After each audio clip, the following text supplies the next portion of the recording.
We're good. All right, we're up. Ladies and gentlemen, a very special guest in the studio as we talk about, all things that we're proud of and Black Panther and everything just before around the same time as Black Panther was released. Was it before or around? We came out before, yeah. Came out before, that's what I thought. Yeah. We had Black Lightning. Boom. Cress Williams is here in the studio with us. Black Lightning himself. How are you, my brother? Yeah. Good to see you, brother. Thank you. Good to see you. I'm going to just pull this mic down to you a little bit. There you go. So that happened before. Was that planned that way or no? That we would be before? Right. I think it probably was when we came out January right before.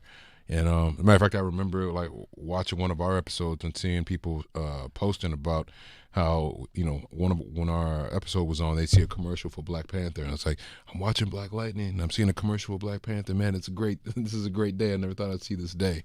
So I think it was strategic and it went well. Yeah, no, it's definitely congratulations. The show was great. Thank you. Everybody's talking about it, and we not just get we get a whole Black superhero family. Family, exactly. Season 2, Tuesday, October 9th. Yeah, tomorrow. Right, tomorrow night. So looking forward to it. I'm excited. I'm nervous. All of it. They had a cast and crew screening on Friday, but I like to watch it like in the moment. So I haven't even seen it yet. So oh really? Yeah, I'm ready for it to go out to the world. I'm ready to release it out in the world. I'm excited. It's almost like having a child and you send it off to school.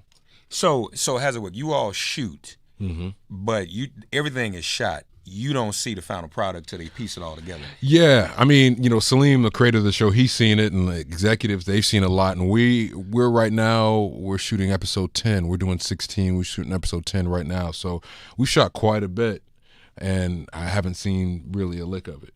So, it's exciting. I know it is. How'd you get involved in this project? What originally brought you to Black Lightning? Well, it was first thing, I just read that the Akils were writing this project, and I didn't know anything about it. It was just kind of a little blurb that they're writing this project. I knew it was going to be a superhero, and then finally the script came out, and I read the script, and I just connected so much with the character, and I could, in the world they were creating, like, made just the hair on my neck stand up. I was like, I have to be a part of this, and thankfully, I just really identified with Jefferson to the point I was like, I feel like this is me, and thankfully they felt the same way. I went to the audition, and it was a pretty quick process for me. So you feel like there's similarities between you and Jefferson? Yeah. I mean, I'm a father of 3. He's got 2 girls, and family is obviously the backbone of his life.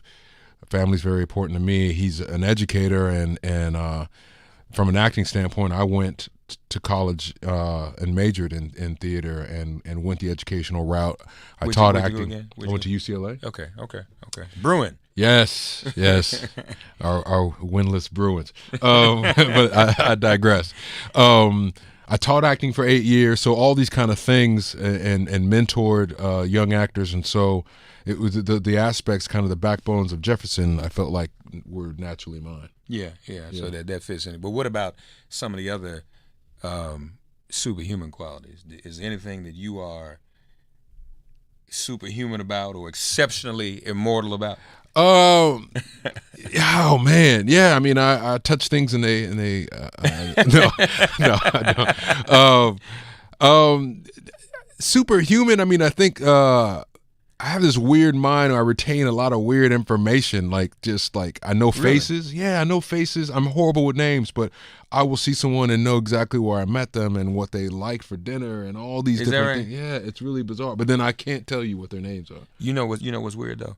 I'm like that about phone numbers. Really? Wait, you actually remember phone numbers? I have a numeric. You tell me your phone number, I remember. Then I might see you years later. I don't remember your name, but I can tell you your phone number. Really? See, that's the thing. And I'm also really good at memorizing lines. Okay. Like, I memorize really fast and can digest, but I'm horrible with numbers. Like, phone numbers, like, if I would not be able to remember. I think my wife's number is the only number I know, by heart. No, I can do it. Now, you said you taught too. I did. I taught acting for about 8 years. Okay. Yeah. And where'd you grow up, man? I grew up primarily in Southern California. My mother and I moved out there when I was like 3 years old. We lived in LA until I was 7. Then we moved to Orange County, for the rest of that, and then I went to a junior college in Fullerton, California, and then transferred over and finished at UCLA. So the brother was saying, y'all, that he is an Angels fan, so that explains that. Yes. Not a Dodger. No, because because my formative years I was in Anaheim, and at that point the Angels were they were the Anaheim Angels, they were the California Angels. Yeah. So that was my local team. I'm a Rams fan because they were like the Rams were right there, and I'm a Lakers fan. Oh, of course, a Lakers fan. Yeah. So, who was on the Angels when you were growing up? Who was around? Rock Carew. Okay, well, yeah, you couldn't help it. And I was just saying, y'all say I got my Yankee gear on. Yeah, we're in the middle of the playoffs. But as we were saying, I developed an affinity for the Angels because Reggie left the Yankees. Right. We didn't want him to leave, but he ended up going to the Angels. Yeah. You know, and having some good. Yeah, Rock Carew was there when he was there. Oh man, yeah. Rock was bad, brother. Yeah, but did you play ball? We don't have that legend, like the legendary status. Were you an athlete? A little bit. I think I played Little League maybe once or twice. I loved playing basketball. I didn't play organized, but I played on the schoolyard for fun. I mean, basketball is still my favorite sport, and the Lakers are, because that was really the first team I used to watch games with my mother, watch Kareem and Magic and Worthy. Right. Those are glory days. Yes. I don't know if we'll ever get those again. Yeah. I mean, it's all right now. Yeah, LeBron is great, but it was nothing like the era of Showtime. Yes. Well, just the game, too, the physicality of the game. But you must be glad LeBron's gone. I'm very happy that he's here because we've been not good for some time now. I just want to be relevant. It's nice to be relevant. Yeah. So, Cress Williams with us, folks. When did you get the acting bug? When were you drawn to? When did you know that was you? Man, it was ever since I was a child. It's almost like I didn't know. Yeah, when I was a kid, I just kind of always knew I wanted to entertain. I was just always glued to the television, watching anything and everything I could watch. And as my mother put it, when I was a baby, she said if I was crying, all I had to do was turn on television, and I would just be transfixed. So I always knew I wanted to entertain, and then I just, especially by the time I was in junior high, I was like, acting is what I want to do. I'm prepared to be poor. I would tell people at that. They're like, what do you want to be when you grow up? I want to be an actor. And before they said anything, I'm like, I'm prepared to be poor. Because I knew that, it's a long shot. But it was like, I'm going to do this regardless because I'm just happy doing it. You had to have a lot of fortitude to overcome rejection too. Yeah. But part of it is I wasn't going to do anything else. Both my father, God rest his soul, was a singer, but he never pursued it. He tried for a really, really, really short period of time, and then quickly gave up and went on to he's from Chicago. He was driving the subways, driving the trains, and I think just seeing him not pursue that dream almost had the effect of I'm going to pursue mine regardless. I'm not going to do the what if. I can't. Did your father suffer from the what if? Did he feel like he missed out? I think he had. Matter of fact, it was one of these. I was already in college at the time, and I was majoring in theater, and I remember having this moment with him where he hadn't sang for a lot of years. And he called me and he was like, hey, there's all these individual musicians, these individual jazz musicians who had solo careers, who had a band, and they invited him to come to sing with them. Right. And I was like, yo, that's dope. You got to do that. And he's like, yeah, And then I think about a few weeks later, I call him and I'm like, yeah, so did you do that? And he was like, no, I didn't do that. He was scared. He was like, I haven't done it in such a long. I'm like, but they just wanted you to jam. And he was like, no. And it just really struck me that, it was this dream that he had put it away for so long, and then it popped up again, and he was too afraid to pick it back up again. Wow. And I just never wanted that for my life. You wanted to be able to not have that fear. Yeah. And to just go forward with it. Exactly. I didn't want any regrets, and I just felt like every step of the way that this was something not only that I wanted to do it, but it was that I felt like I was supposed to do it, that I was called to do it. Yeah. And so it was a no-brainer. Your father's passed away? Yes. So was he around long enough to see some of your success? He was. Good. He was. He was able to see me as an actor. He was able to. He came to me. He was on set with me one time because I was actually shooting ER, and we did some exteriors in Chicago. Mm-hmm. So he came to set. He was in LA at times going. I remember I had an audition, And I went to the audition, and he came with me, and Rocky Carroll, the actor Rocky Carroll, was there, and he was so excited to meet him. And so he did. He unfortunately was not around.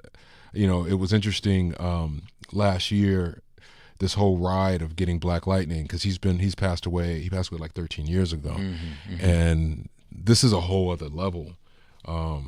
Just historically, the significance of what it means, and it's another kind of parallels, like the lead character Jefferson lost his father, and desperately, and here I was, I keep thinking about what my father would be thinking about on this journey right now.